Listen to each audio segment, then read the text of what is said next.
Assalamu alaikum, everyone. I'm Miyandad. I'm an HR professional. I work as HR officer at Liaquat National Hospital.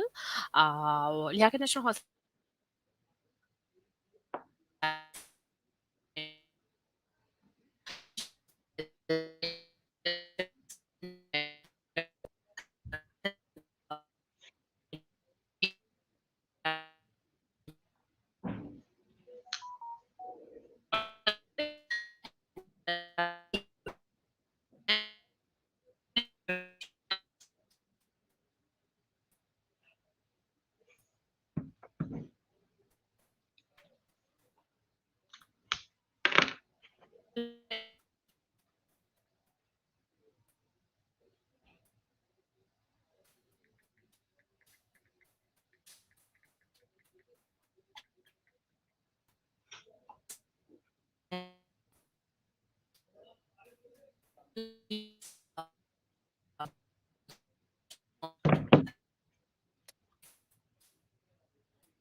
Hello, Mona, can you hear me?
So,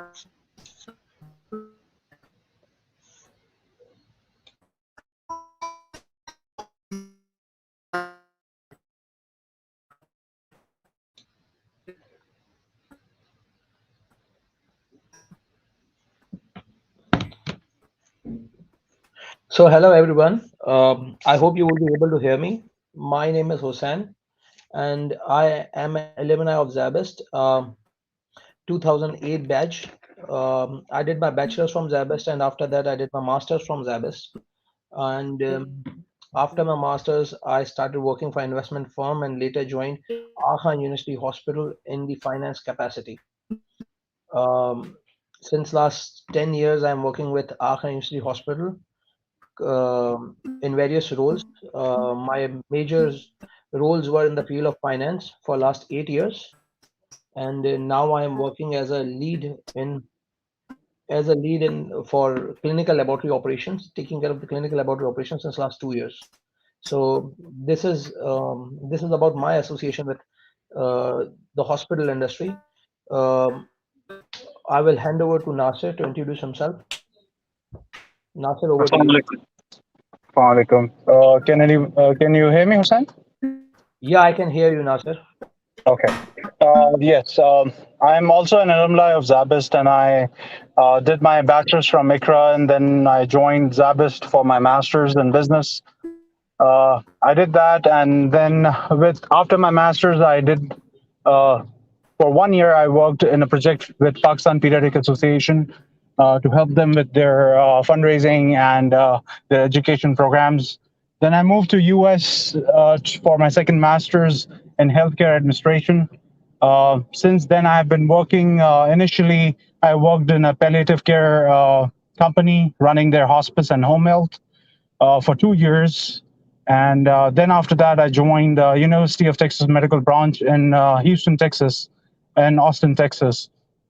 And I worked there as a senior practice manager, managing their small transient hospital. And also, I was responsible for managing their 5 correctional facilities, clinics, which included dental, mental health, and medicine itself. And we used to kind of work with different hospitals if any of the incarcerated person needed any more treatment in the hospital. Then for 2 years, I did that. And then I moved to New Orleans, Louisiana, where I worked as a project quality improvement project manager in University Medical Center, New Orleans. And I also helped them in operations, running their projects and building the quality spectrum overall in the hospital. And now, just a month or so ago, I have moved back to Pakistan, and I'm working as a senior manager of operations and quality improvement at Dow University Hospital, Ojha campus, running and responsible for their operations day to day and business development of their OT complex, their OPD, their general hospital, and also their trauma center, which is the ER.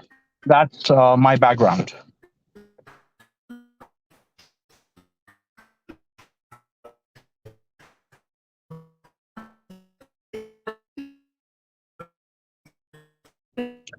So, can you hear me, Hussain? Did everything come out right? Yeah, Nasir, I was able to hear you. I hope you are able to hear me. You are able to hear me Yes, too. I am. So, I am. so I am. Nasir, So, just yeah. yeah. Go ahead, Hussain.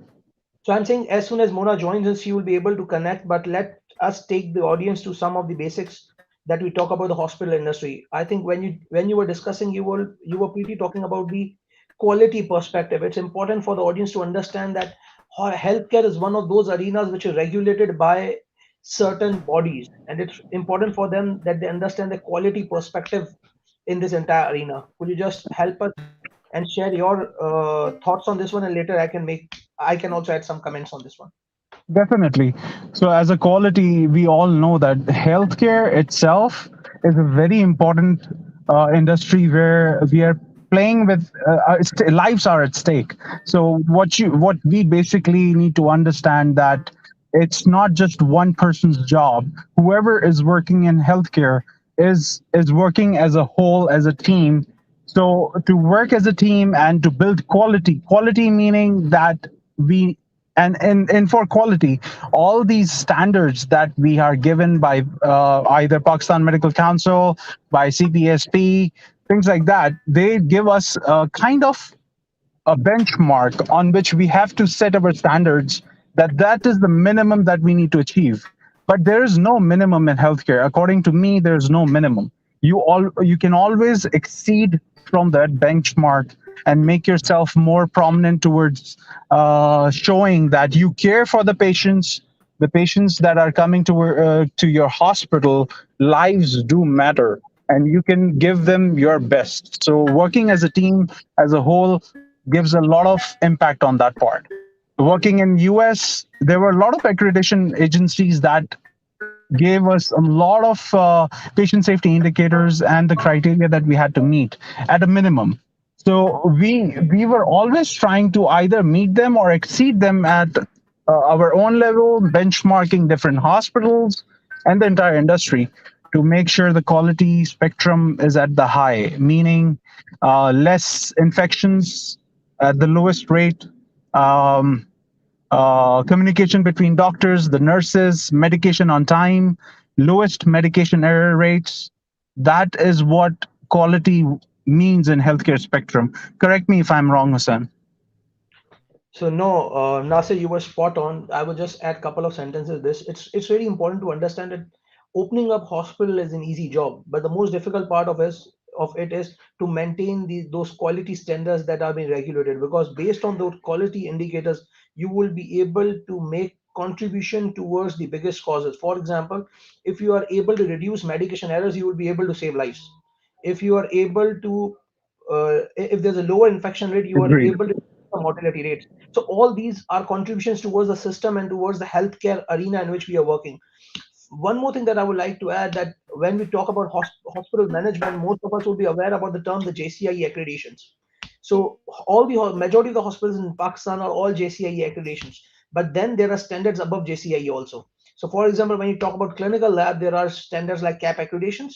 When you talk about radiology, every industry has their own gold standards. So each and every hospital aspires to achieve those standards, and these are the agencies that actually keep you regulated and ensures that within an hospital all these standards are followed.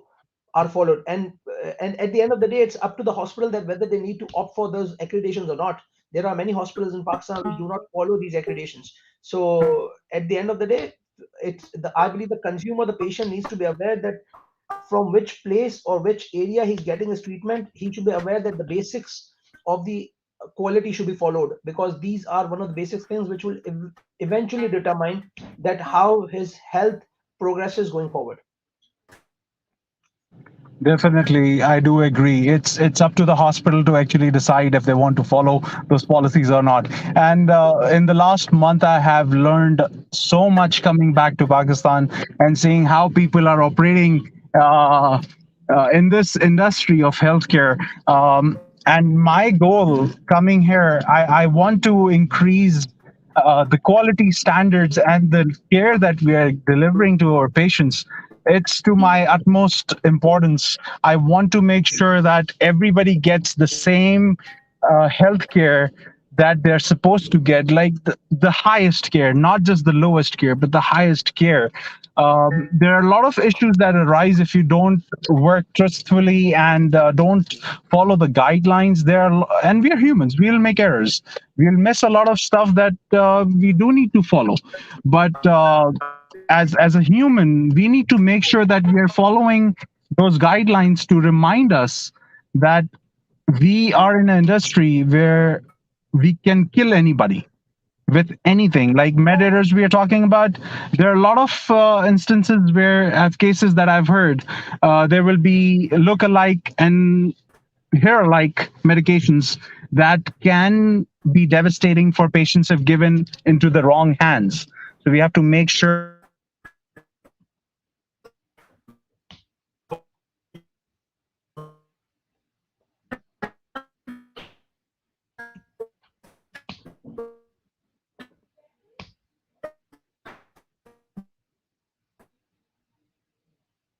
So Nasir, we have lost your voice. uh,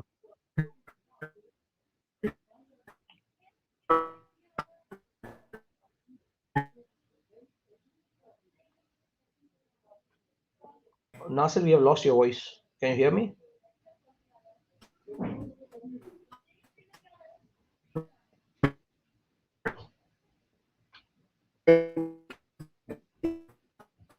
Mona, can you hear me?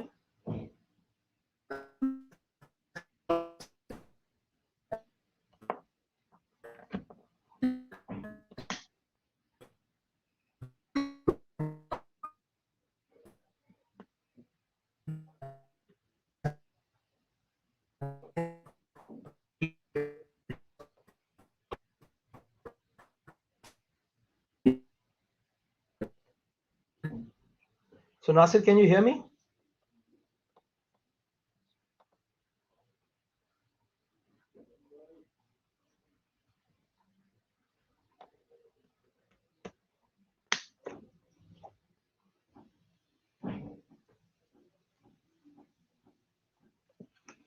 Nasir, can you hear me?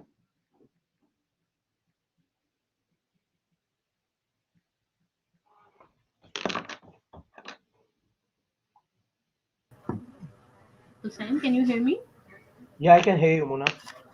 Oh, I'm really happy to know it. Finally, you people can hear me. Yeah. Yes. Just give me I one thought. minute. I'm joining. Just give me 1 second. There was some problem with my mic or something. I cannot talk to you people on time. I apologize for that. This is. I heard you people. Thank you for your introduction and everything. Besides that, since I just want to introduce myself.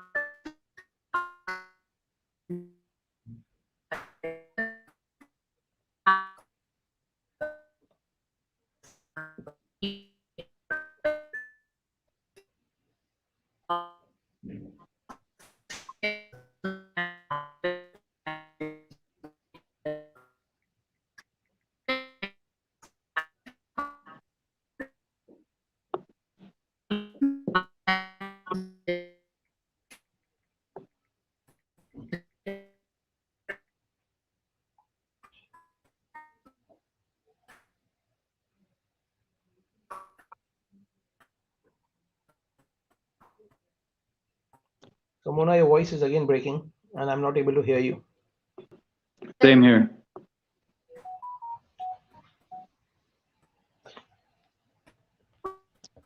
So Hussain, to what Nasir, extent were you able to hear me? I was able to hear you completely till the last conversation where you were concluding. I was not able to hear that last sentence where you were trying to say that the purpose that they were returned in Pakistan is to, and you were able to see the differences that has happened in the healthcare industry. You were talking about those quality and other stuff.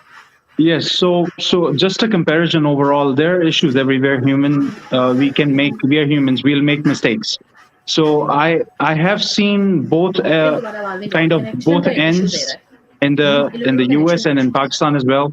I think if we work passionately, seeing what is going on, if we have the vibe, the zest to actually take care of the patient properly, we'll be making a significant impact on the industry in the sector, in our culture overall. That we will be taking care of those patients rather than just coming to the job, making money, Yeah, that sort of thing. agreed. So Mona, can you hear us? yes Nasir I can hear you can you hear Yeah, me Mona. Yeah, Mona, I can hear you. It's better that we continue without the video. I think oh that's that's proper. fine Hussain So, I just want to initially ask why have you chosen healthcare sector as in your career so, so Mona, I think you were able to hear that I joined.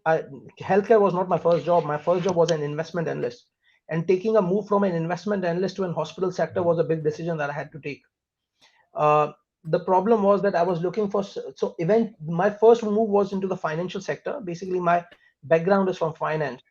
I did my majors in finance, so my first move was towards the finance division. But I chose the reason I chose healthcare sector was that when I was giving these interviews, I realized that within this hospital arena, there's a huge gap which you will be able to fill it. So if I'm talking about the times when there was no concept of planning and budgeting, people never used to plan and budget, and this almost started when there was this great economic downturn way back in 2003 and 2005, when the stock market crashed and everything went down. So at that time, people realized that planning and budgeting is the foremost element of any business entity.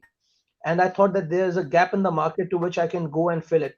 So this is the reason that I have joined the hospital arena. And the other factor that AKU was at that time, at that time or today, is the market leader, and everybody likes to join the market leader. So that were the predominant reasons that I joined AKUH. But now my perceptions have changed, and I believe that was one of the best decisions that I have ever taken.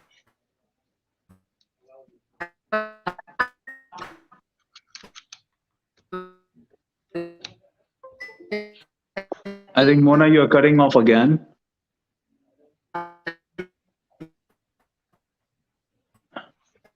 I'll just continue what you asked, Hussain. I'll just present on why I joined healthcare. Basically, I belong to a family of doctors, and from the beginning, I have been going with my dad and going to camps, helping people with medications, with treatment. So from that point in time, I knew that I don't want to be a doctor, but I want to be in a healthcare field, making sure, because I know healthcare was not accessible to all properly in a proper means. People were not getting medications and all. So I wanted to be in a field where I could make a difference. And through my journey, that's how I kind of envisioned that this is how I can make change in terms of doing my covering the business part and healthcare part, where I would know the medical side and the business side to actually help people who cannot afford good healthcare in an affordable way. And that's why I joined Dow coming back. It's because I know it's affordable. But the quality of healthcare is good, and we can exceed to the point, and not just Dow, overall, all hospitals in Pakistan, we should be at a point where everybody is getting the same healthcare as they're supposed to be, and not running around for medications or the treatment to be haphazard or half-hearted. So Nasir, I believe Mona is still having some issues, so let's continue. How do you? So one of the biggest changes that has happened in the healthcare industry is the COVID time, I will call it, the For COVID sure. era. So how do you believe that COVID has impacted the lives of individuals who are working in hospital? First of all, is burnout, because for many instances, I remember when I was in US, at the peak of the time, I had to move from Texas to Louisiana. At the peak of that time, when we moved, that I saw nurses being burned out. They were staying in the hospital. They couldn't go to home because there was shortage of everybody working, doctors and nurses and the staff. They couldn't go home. So they had to stay away from their family in the hospital.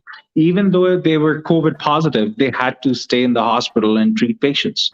So definitely in COVID-19, I personally believe that the burnout was the main factor that many of the healthcare professionals endured, and they had to go through a lot. No doubt, they had to go through a lot, because being in frontline staff treating patients is not easy. You're putting your life at stake. So every person had that thought in back of their mind that they could also be on the bed.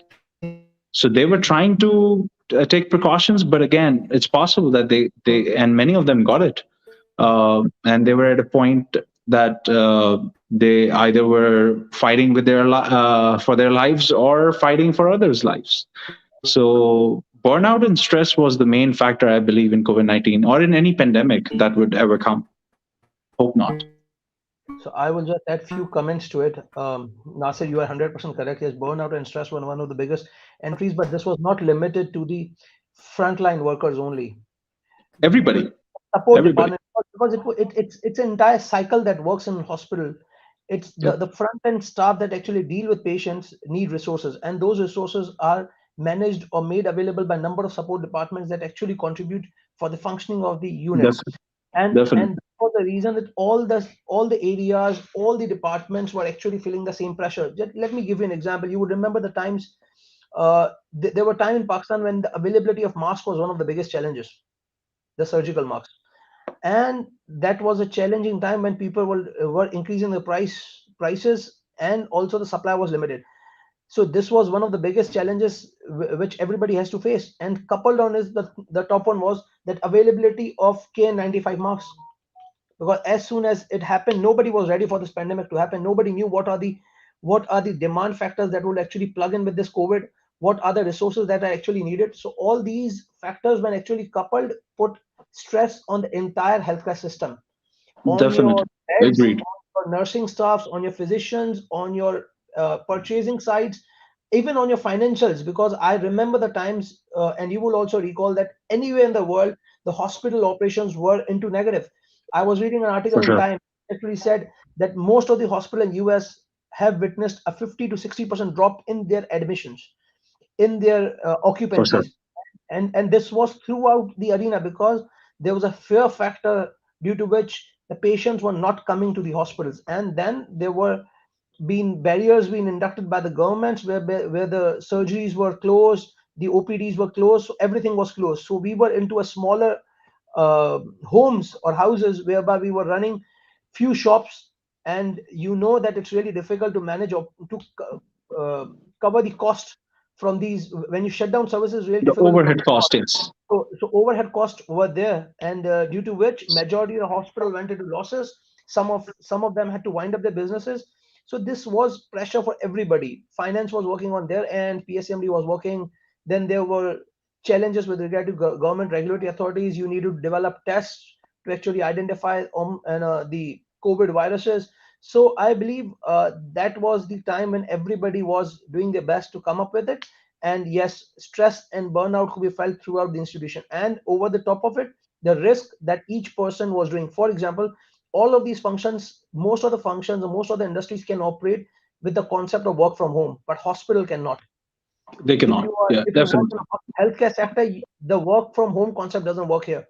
Or Agreed. and it even doesn't apply to 80% of your workforce, which is physicians, Definitely. nurses, your porters, your healthcare assistants. Everybody needs to take care of it. So I Agreed. believe I will appreciate them what hospitals have done during their respective times. And I still recall Definitely. everybody has to set up temporary buildings. I remember Yep. Dow Alpha campus has set up a temporary building for COVID screening. Yes. Same was done by Yes. ATU, same was done by Liaquat, and everybody was doing it. So everybody responded it to. They came up, and here we are into the fifth wave of Omicron, I would call it, which we are facing Yes. right now. No, So definitely.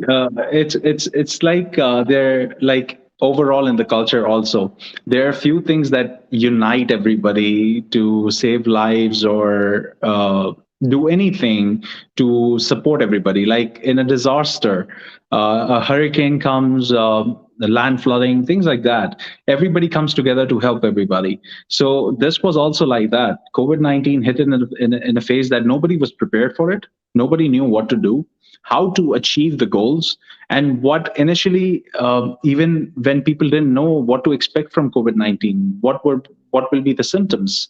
If you are asymptomatic, what will happen? And if you're symptomatic, what will happen? So nobody knew what to do. And hats off to all the people who were working in the entire industry day and night to help the public to be safe and sound and recover from COVID-19. Unfortunately, we had a lot of deaths also, and that will happen. But we saved a lot of people as well. So hats off to everybody who was working. Supplies were also an issue. Oxygen was also an issue. So definitely, the entire system was hit. And I think the economy was hit as well. It was not just the healthcare sector. I think everybody was hit in COVID-19 because we had to shut down everything. And overall, resources were not available to anybody. So COVID-19 had a significant impact, and we do learn from what is happening in the industry overall. So we learn from what we did right now in COVID-19, and hopefully we will be prepared for any future upcoming calamities that we might face. so Nasir, my next question to you would be where these MBAs or the students ZABIST would really be interested in that. How do you believe that hospital offers? How does the student of ZABIST looks up to the healthcare industry as a career for him or her? So how do they believe that their MBA qualification actually fits into this arena. Because, and the reason I'm asking is that now you have a specialized MBA that takes care of the the health industry. So how do you believe that an MBA from SZABIST or any other place will actually find up a good job into an healthcare industry? How does it fit into this arena? So I personally, it's a very good question, Hussain. To answer to that, I would say that a, a hospital is actually running as a business, and MBAs who are being polished right now, they need to learn, and this industry is very vast. There are a lot of opportunities to grow in terms, because it's a business. You will come, you will learn, and you will pitch in ideas which out of the box, which can actually improve the healthcare system in terms that what can we do to reduce the cost, to make it more effective,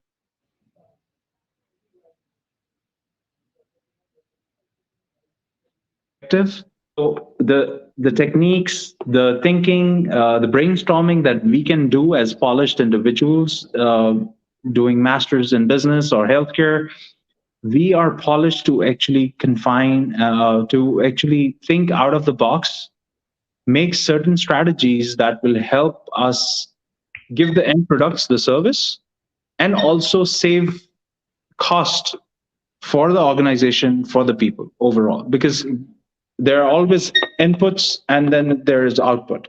Our inputs would be, if our inputs are good, which is our staff, knowledgeable staff, then the output would be good, which will be good healthcare. We are in dire need of qualified individuals who know how to run and operate departments, how to run human resources, and how to efficiently procure, manage things, be it any department. We do need a lot of people in healthcare right now. As I'm seeing, we are in a dire need. We are short of a lot of staff which are qualified enough to make those decisions and people to rely on. Personally, on saying I have been running around and doing a lot of stuff by my own as well, but I can not rely on others who are not qualified to make those decisions. I have to tell them what to do. So just to kind of a shout out to all the MBAs and even bachelors in business, that we are in need of qualified individuals who can actually help us run the industry more smoother and efficiently as possible, as efficient as possible. So, so my take on this one will be, I believe, yes, MBAs have a lot to offer to the hospital arena in terms of whichever field they are coming in. Now, each and every hospital actually has their number one. If you talk about marketing, each of them has their marketing department and communication department that takes care, because everybody has now moved to a digital arena. So everybody needs to set up those marketing departments and communication department that takes care of all the matters that are being handled digitally. Then they also need to take care of all these webinars, all those things which are coming up. So I believe in terms of marketing, there are different departments within all hospitals who take care of this entry. And then when it comes to finance, the field of finance, I think they also have a lot to offer, because within one of the biggest component of healthcare is your cost. And as an MBA, we are being trained in a manner that we look thing with a new perspective. We question everything. Our ability to think out of the box on these things, to question, to ask why are we doing, to challenge the processes. And I believe based on this, we are a good set of individuals who will help to reduce cost. And when it comes to this, not only the finance perspective, most probably the MBAs, I believe, are the best fit when it comes to planning and budgeting segment, especially because they actually know they have actually worked in a segment where they're able to interact with individuals, and they are able to, and their finance skill set gives them the ability to work with those individuals and prepare those budgets. So I believe these two areas further. And if you are an MBA and you want to move towards hospital administration, I believe doing some minor courses will actually help you on how do you see yourself within the hospital leadership. For example, if you look at the National Association for Healthcare Quality, if you do their accreditation or their course, then you will be one of the best fits as far as quality perspective is concerned, and you can move up the ladder in any organization or any healthcare segment where you want to. So I believe we There, have. they have certifications for, so like a certified professional healthcare in quality. There's in patient safety, certified healthcare patient safety officer. And having those skills, backend and additional certificates will help a lot. There are a lot of departments, as in other sectors as well. There are a lot of departments in healthcare as well: supply chain, HR, procurement, IT.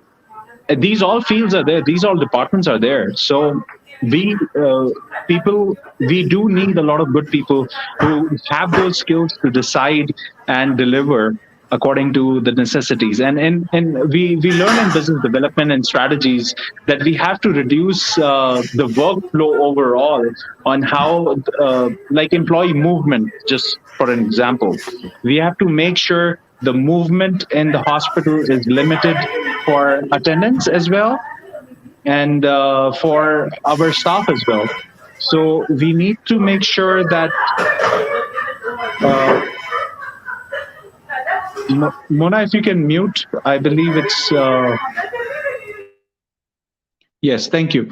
So when talking about the movement of patients and staff members, so we need to make sure that the department is made in such a way that the interaction is appropriate. It's not too much, especially considering COVID. The interaction should be limited. It should be accessible in a way that you are not too crowded. The directions are appropriate, and staff does not get exposed, or even patients' attendants don't get exposed too much.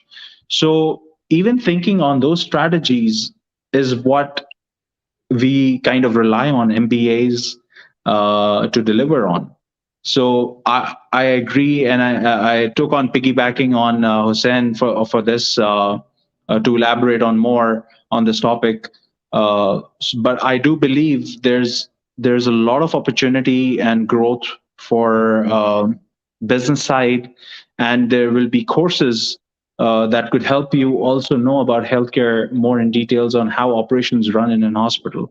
It definitely runs a little bit different than any other sector, be it food industry, engineering, mechanical, car, automotive, anything. It's different, but it's not completely different. There are similarities.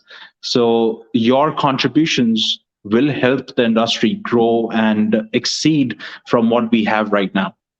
So Nasir, I will just add a comment and then I will hand over to Mona. So yes, I will just add that the basics remain same. And as happens with any other industry, there are specifics that actually helps you to prosper and grow. Similarly, in the healthcare industry, the basics remain same. In any processing world, healthcare is also a processing arena. In any processing industry, you see that there are inputs, outputs. So within the same, similarly, there are in a normal industry, there are in a hospital, we have clinical pathways. When you look at the operations or a manufacturing concern, they have their own processing layouts. So these both are similar. Terminologies might be different. The basics remain same. Consumer is the king, and you need to ensure that you design processes in such a manner whereby you are able to reduce cost. That cost eventually reduced in a lower price, and the consumer health benefit, because consumer has no other choice to go anywhere other than to end up in a hospital because of the health patterns or health lifestyle that we have. Everybody needs to, so just on a factual numbers, everybody needs to visit an hospital thrice a year. This is what the Definitely. data says. And we have a population based on which we have I would call a reserve of money lying on the table, and there are limited hospitals that are there to serve the nation. So this is a business model which everybody can look off, and everybody knows that there are a number of competitors entering into this arena. We have the Abraj group that was about to enter. Shaukat Khanum is coming to Karachi. So this is the segment where I will call the MBAs and BBAs to watch out for it, and there will be many job opportunities within this sector available. Even And besides just that, I just want to add on. Hussain, Nasir, can you hear me? Yeah. yes, Yes, I just want to add on further that even for the BBAs and besides BBAs and MBAs, if we look into the BS social sciences, they have even the more opportunities in the hospital sector. It starts from the administration, it goes to the medical side. Even if somebody enters into the hospital sector, they can switch even to different department, since there is so much integrated system in the hospital between the different departments, that we can there are a lot of career opportunities that one can go into in. I agree. I agree with you, Mona, and I believe there's no other choice. My career is a classic example. I was into the finance arena. Anywhere in the world, you won't see a finance person moving on to the operations. I was a core finance person heading the entire planning and budgeting for the Afghan hospital, and now I have moved to this laboratory operations. As a classic example, this is altogether a specialized area for which you look at the physicians or any. If you ask any other person, you will say, "Are you a doctor?" No, I'm not a doctor. I'm a normal MBA. But as because I know the system well, I've understood the processes well. I think then if you understand the process systems well, you can run any shop, any business model. Over to you, Nasir, for your comment. Definitely. Many people address healthcare workers as doctors, even though they are not. But I do get it a lot that Dr. Memon, this is, can you help us in this because you have good knowledge in this? But again, I tell them that I'm not a doctor, but yes, I'm a half doctor because working in this industry will help you develop career wise, your knowledge wise. Because again, if you say in Quran, it says Ikra, that means learn, get knowledge. So even if you have not taken courses in healthcare, you can always learn a lot by coming into a hospital sector, learn a lot overall. I've learned about medical field so much in this past 11 years that I have not learned, that I might have not been able to learn from books as well. And the other model that I would say that that we learn in business is SIPOC.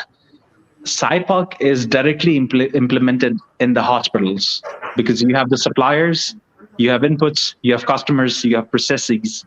So that is directly proportional here as well. That implements like it's it's always there, and all the factors come in. So I would encourage everybody to join in into healthcare field as well. Definitely, and every day we go into something very new and very unique that we need to face and we need to handle. It's not something on the regular basis. Everything is coming into a single pattern. This is something else we learn. Agreed. Nasir and Hussein, I would like to know your insight further for the healthcare advancement. How do you cope up with it? Since if general concept of the healthcare, people think that they are not into much advanced technologies, and for the backup support and for the administrations, for the clinical and for the medical procedures, definitely it is a primary core. But besides that, people in the general have this concept that hospital sector is not as much as like a FMCG or some other organization is. Can you please put some light on it? Hussein, go ahead.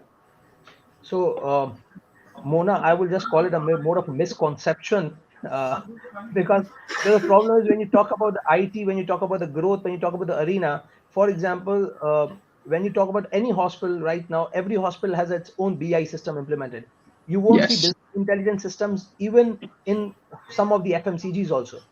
And I know some of the those who do not have their own BI systems.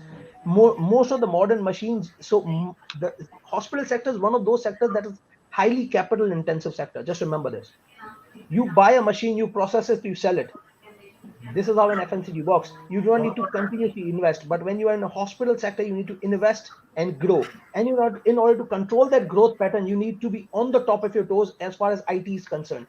You need to have your BI system to ensure that all your revenues or your processes are captured in a proper manner. For example, you cannot wait for the end of the month to happen and realize that there was a bottleneck or there was a problem with one of the process due to which you were losing patients. So this is not how a hospital works. You need to be on your toes. For example, you need to be ready for a red alert and orange alert. So what these red alert, orange alerts are, these are to ensure that you are able to treat any healthcare in case of any disaster, earthquake, or anything. So for all these things to happen, you need systems. For example, if there's a red alert, you cannot go running entire hospital sending an email that there's an orange alert or red alert. Nobody will have the time to see that email. So you need to have those processes that actually define that what will happen in case of red alert or orange alert. And as far as you talk about other technological advancement, you will see much more hospitals.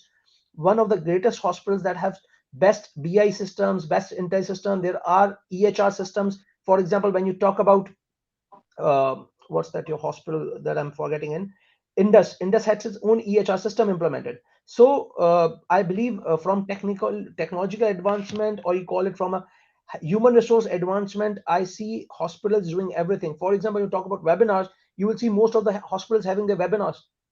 And Yep. I've not seen any FMCG doing a webinar or anything like that.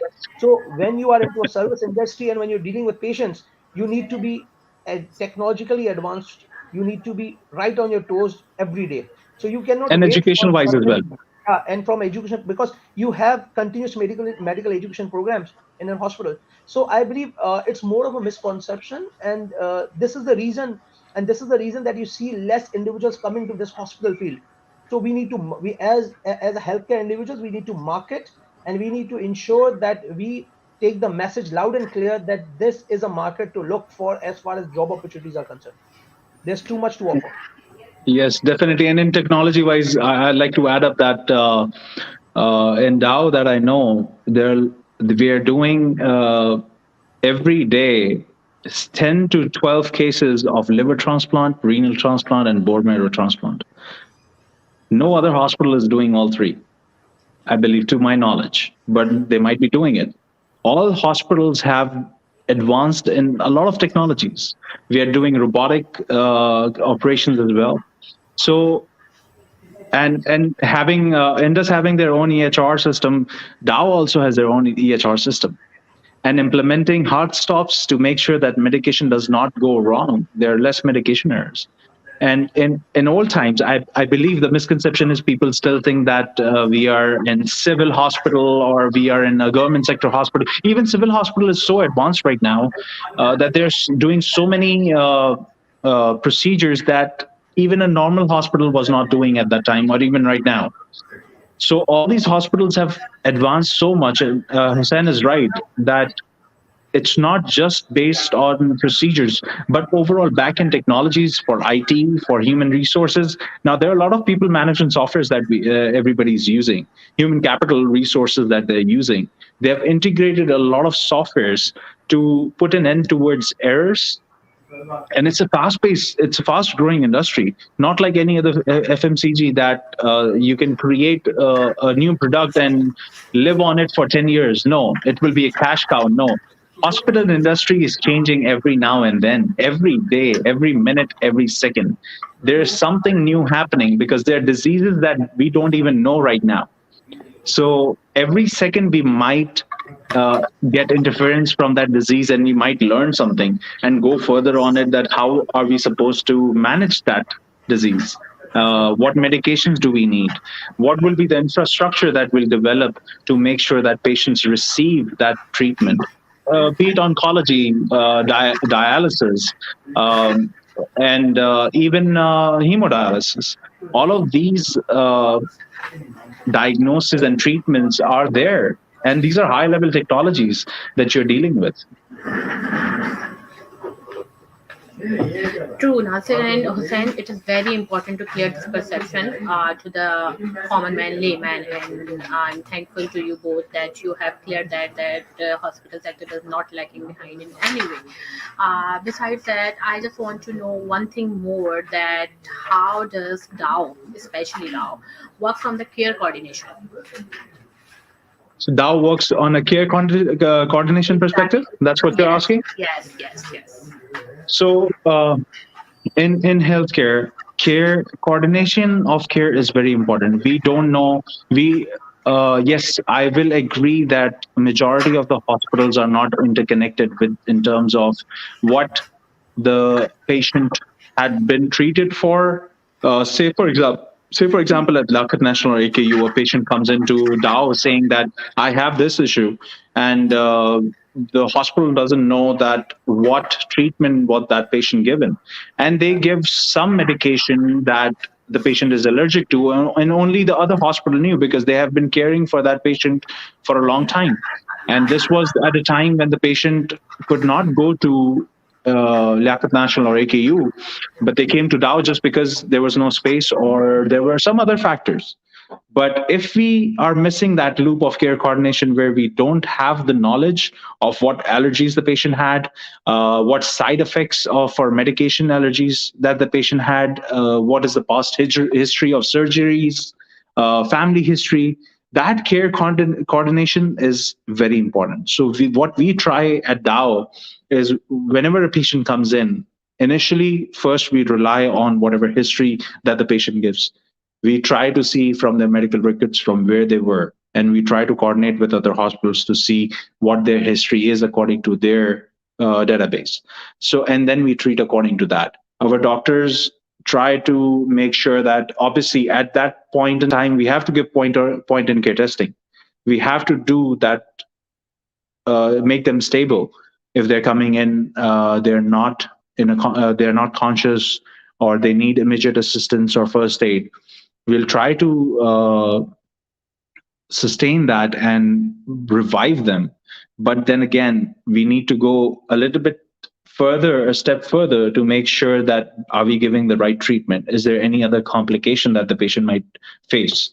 So that care coordination is very important. And also care coordination also comes in when it is interdepartment. Now, say for example, a patient comes into OPD to see a general physician, but then he visits a cardiology doctor. The cardiology doctor gave certain medications or treatments that is necessary for the patient. But it's important for us to tell the general physician as well, who was seeing the patient on a regular basis, that your patient has been treated with this. That's the care coordination that Dow is going towards, that the entire treatment regime will be open to all doctors in the system, for them to know that this patient has this history, has a certain history of diseases or illnesses. So Mona, I will just add to this what Nasir has said. So see, healthcare is a sector where everybody is interrelated. Even when you talk about different hospitals, we should remember these are not different chains. This is one family unit. You might see AKU referring a patient to XYZ and XYZ referring a patient to AKUH, because the purpose is to save life, not to earn money. So Yeah. this concept of saving life has to be built into your mission and vision statement. When you talk about all this, this leads you to one of the most important things, that you remember that when a patients come to any hospital for treatment, the most important part of the treatment is the history that a patient has. So whenever you talk about that history is a wealth of information. So every hospital has its own mechanism to take that history, and if that requires a coordination with a different hospital, then that's the level to which a hospital goes in. Further, in Yes. addition to this, remember when you talk about healthcare arena, all the different departments work simultaneously. They work with each other smoothly, and if there are leakages within them, then the patient life is at a risk. You take any simple case which is a oncology case, and for example, a simple oncology case has to do with GI surgery and an oncology department, both, because both of them simultaneously work to ensure that the patient has a good health. Then they have to go to lab, then they have radiology, they have physiotherapy, they have cardio. All of them are interrelated. So if a patient is not taken care along the entire process, and if all of them do not talk, then the patient's life or health is in the wrong hands. So the care and I will call hospital arena is a platform where, if you can learn a care and coordination perspective, hospital is the best example to learn about care and coordination. How does a coordination happens? Hospital is the best example. It might be with the help of papers, it might be with the help of the electronic systems. So there are many different ways through which that coordination is done. So I believe coordination, when you talk about coordination, healthcare is one of those arenas where this is practiced every day and to the maximum extent. Definitely. Mona, So you're on mute. Yes. From LinkedIn, Murtaza Nuruddin has a suggestion that we need to make a national level software where doctor and other practitioners may utilize their experience and apply it. So he is basically want to know your opinion that what steps have been taken on this, or what are the future plans on that. As I believe the question is, it's for the coordination of the entire system of healthcare, not just in a hospital. As far as to my knowledge is, every hospital has their own EMR system. It's not a centralized system that everybody can use, because every hospital is entitled to use their own system. So, according to my opinion, you cannot merge the entire system in one umbrella, but there are ways to link those systems. So there's always, like when I was in US in the hospitals, when we had to send a patient to a different hospital who we could not treat, we had we were not faxing or emailing the any kind of history that patient had or the medical records. We were actually sharing directly from our EMR. That's how linked the EMRs are. You can share your medical records for a temporary basis to the other hospital, the doctors, to one from the referring physician to the receiving physician, and vice versa. Whatever treatment he gets, the patient gets in the other hospital, that information of the treatment will come back to the initial hospital or the doctor, actually, because the doctor is the main concern over here, where the treatment needs to continue in a proper fashion. If the patient will still continue to see the doctor in a previous hospital, then that's what care coordination will be in a proper manner. And to answer the question, no, the umbrella cannot be linked, but small linkages are there and can be made or improved further uh, in this sector. So, so Mona, you are on a mute. Nasir and Hussain, we need to wrap up this session. So Hussain, I will forward this to you first. You may say to the audience whatever you want to wrap up this session. And I then will just Nasir. add. I will just add 2 lines to what Nasir had said. I believe the question of the person who was listening to us was that most probably he was talking about a complete EHR system that actually covers the entire that takes into entire all the hospitals under that umbrella. But the cost of that creating that structure is really huge. So when you talk about US or any developed country, they have an EHR system that has linked each and every hospital with that EHR system. So if a patient goes from one hospital to the any other hospital, any part of the city or country, then or state, they might have that medical record number that's accessible throughout the hospitals. So this EHR system needs to be created on a national level, and this is what is actually missing. So once this system is there, then every other thing can be linked around to that system. And right now, as we don't have, then how the system works is more of a care and coordination that happens from one hospital to the other hospital in the form of discharge summaries, in the form of letters and everything. Thank you. Thank you, Hussain. Ahmed. Nasir, do you want to say anything to wrap up the session? Just to overall say thank you for listening to us and to our experiences that we have in the industry.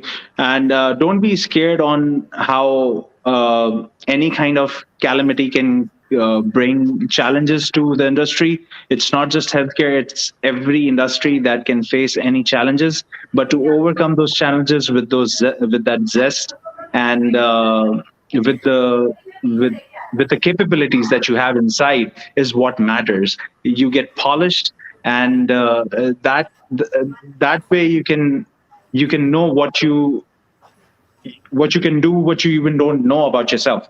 So you kind of open up when you come into an industry like this. You will open up. You will know about yourself more even than you know right now. Thank you, Nasir. Thank you, Hussain. It was very, very helpful and informative session overall, and we welcome so many, uh, basically business graduates on board. Later on, we think that they have been attracted towards the hospital sector. We have given a very brief intro to them. Since it's a very vast field, so definitely we cannot cover it in an hour. When we work in a hospital sector, we basically look into each and everything very deeply, and this is like everyday experience we cannot explain even. So, Besides that, it is very Mona, sensitive as well, since we are into the lives of the patients as well. Either we are not doctors, still we are connected with them. Somehow we help them, we consider them. We are totally interconnected. Yes, so Hussain. Mona, I will just like to respond a comment that we have. Can we join healthcare after doing some project courses in project management? So yes, you can definitely join, and most probably the arena is that you need to look into. Every hospital has a project management department, somehow working either separately or with various with a combination of various other departments. This project management course will actually give you some experience on how to handle large scale projects, because when you talk about hospital, there are large scale projects that are being undertaken in the form of creating a separate department for example a trauma center. For example, Dow created an entire lab automation plant. So all these are huge investments, millions of dollars of investment, and yes, that will certainly help you to do it. But one thing that needs to happen is that you need to have love. You need to love with your job. Whatever work you do, you need to be really interested in, and you should be ready to grow and work towards that final cause that you're working in. Thank you. Just to piggyback, Hussain, healthcare, yes, healthcare needs interest. If you're not interested in saving lives, then don't join. But if you're interested in saving lives, then do join. Just to give you one more information, that project management does help. Myself personally, I'm certified black belt in Lean Six Sigma to continuously improve quality of care overall, not just certified for healthcare, but overall industry to improve quality overall. So, and I have done around more than 50 projects throughout my career in hospitals, which can be starting a new department, starting a small service line also. So Hussain is completely correct. That will also help you in this sector as well. Thank you, Nasir. Thank you, Hussain. We would say goodbye to our audience by closing the session. It was great pleasure to talk both of you and having this session. Thank you. Thank you. Thank you. Same here. Allah Thank you. Hafiz. Take care. Allah Hafiz.